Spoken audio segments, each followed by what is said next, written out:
Hello and greetings. I'm up on Buffalo Brook today. I brought the 30 by 8 by 30 Prospector's Dream sluice with the combo mat in it.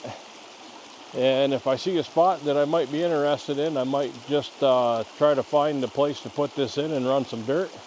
But if not, this is more of an not even an exploration trip. It's just a walk to get my fat hiney out here and get some exercise. Supposed to be 30 today, sun's out, beautiful day. I thought I'd take you along with me. Might be a little bit different of a video. I'm not sure all what's going to get done, but hey, you know what? I'll show you some sights and some sounds of the Buffalo Brook in the wintertime. If I don't fall through the ice and break my ankle first, I'll spin you around and show you a picture of this, and I'll show you why.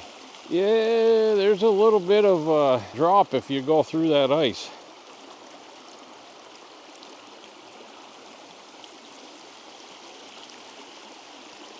I've already had to poke through in a couple of spots with my shovel and climb down in and walk through the water and then back up out on the other side. So if I sound a bit nasally, I've been fighting the damn sinus thing off and on all winter. So right now it's on.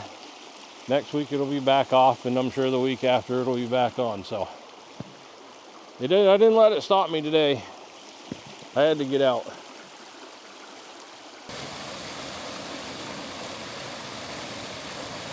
You know, I've always been hesitant to talk on this subject, but right behind me here is a no prospecting sign. And the landowner a few years back had shut her property down to prospecting. Now, I've heard it said that, well, if I walk up the river, I can go anywhere I want. Okay, and they use the excuse that it's a navigable, hope I don't have to say that too many times, waterway. In other words, the state years ago, and I'm talking probably back in the 1800s, I wasn't able to figure out how long back, basically made every waterway in Vermont a public easement. But that was initially intended for commercial use, and then some years later extended it into recreational use. The problem with that is the last line in that navigable waterway description, it has to be boatable. None of these rivers, mountain streams, are boatable. Yeah, you can float a boat down it during a flood or whatever. And some of the bigger rivers you can run a kayak in, but that's not the norm. I've seen a lot of the rivers, especially after the floods, you can't do that anymore. And if you use that argument and the landowner takes you to court, the burden of proof, it says right in the law, I looked it up, the burden of proof is on you to prove that it's a navigable waterway. And since the 80s, courts have been ruling in favor of the landowners. So there's precedent there, and you're going to have a lot harder time proving out this mountain stream here, Buffalo Brook is where I'm at, is a navigable waterway. I guess the more I say it, the easier it is to say for me, but just know that if you're walking up this stream with a shovel in your hand, that doesn't mean that you have a right to trespass on somebody's property, and you are walking on their ground. The state may claim the water, but the ground underneath it is still the property of the landowner. Also in Vermont, if land isn't posted, you're allowed on it basically. You can hunt and fish on it. The state sort of promotes landowners to keep their land. The state promotes landowners to keep their land open to hunting and fishing. That being said, prospecting is a little different. Yeah, if the land's not posted, you can take a walk up through, not a problem, hike it. But the law does say when it comes to minerals that the mineral is the property of the landowner. And to go even further than that, if you look up gold prospecting rules in Vermont, it specifically says to dig for gold on any private property, you need express written permission to do it. And I don't care if you reference the walking up the river rules or any of that stuff. What it comes down to is the fact that if you want to dig for gold, you need to have written permission from the landowner. That kind of seals the deal for me. So you can use any argument you want. That's what the law says. And I will add that if there are no trespassing and no parking signs along the road, please don't park there. I mean, it's just plain and simple. The landowner doesn't want you there. So we need to start respecting our landowners a little bit. Otherwise, everybody's going to band together and post more land, and we're already running out of river to pan. So this video just got a little bit shorter. I just panned a pan and didn't find anything, but my son called and I've been helping him out with a project, and now he needs help. His plans changed, so my plans changed.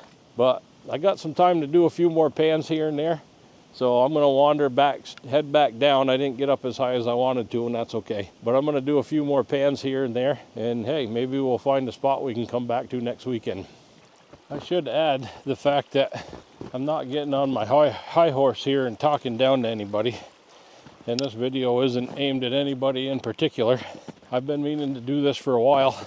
I live here. I live real close to these streams, and I know a lot of the landowners around, and it seems to be more and more of a common theme.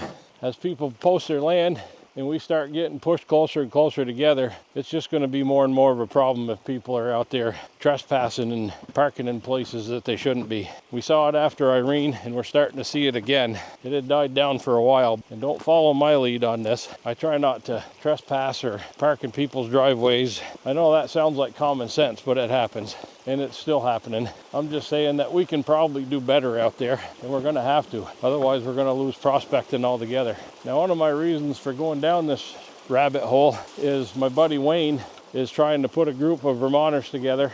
So if you're from Vermont, get on Facebook. I forget the page name. I just had it in my brain and it was gone. My son's phone call sort of got me going in a different direction, but I'll put the Facebook group name in the, well, I'll post it up here on the video somewhere, and I'll put it in the description. Head on over there. He's trying to form a group of prospectors so we can go to some legislatures and try to get some of the laws changed as far as sluicing goes.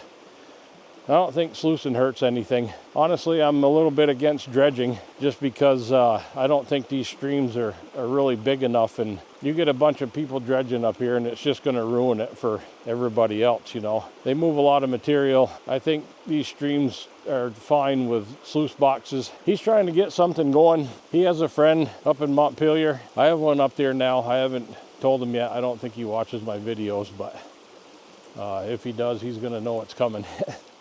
And I think one of our other friends has a friend, so there's at least 3.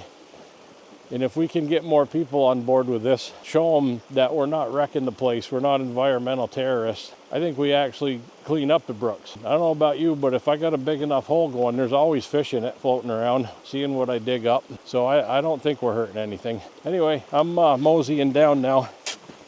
Just one other thing that I forgot to mention, and then I'll shut up about this topic, I promise. When you trespass or ignore the signs, it doesn't just affect you, it affects other people. And I know, and I've had it happen to me, I've been asked to not come back to places before because someone saw me in there and just assumed that they could be in there too. It happens. Just because you see someone there doesn't mean that you can jump right in there. And I know it's happened to other people. I've talked to people that have had it happen to them. And or you ask for permission and you just get a flat out no because you got permission, and then you bring 16 guys back in there with you. You didn't tell the landowner that you're going to do that. They might not have given you permission if they knew. So there's a lot of variables there, a lot of things we got to consider when we're talking to landowners and asking for permission. Just know that if you are trespassing and somebody else has permission there, you could be affecting their permission too. And maybe some of you don't care.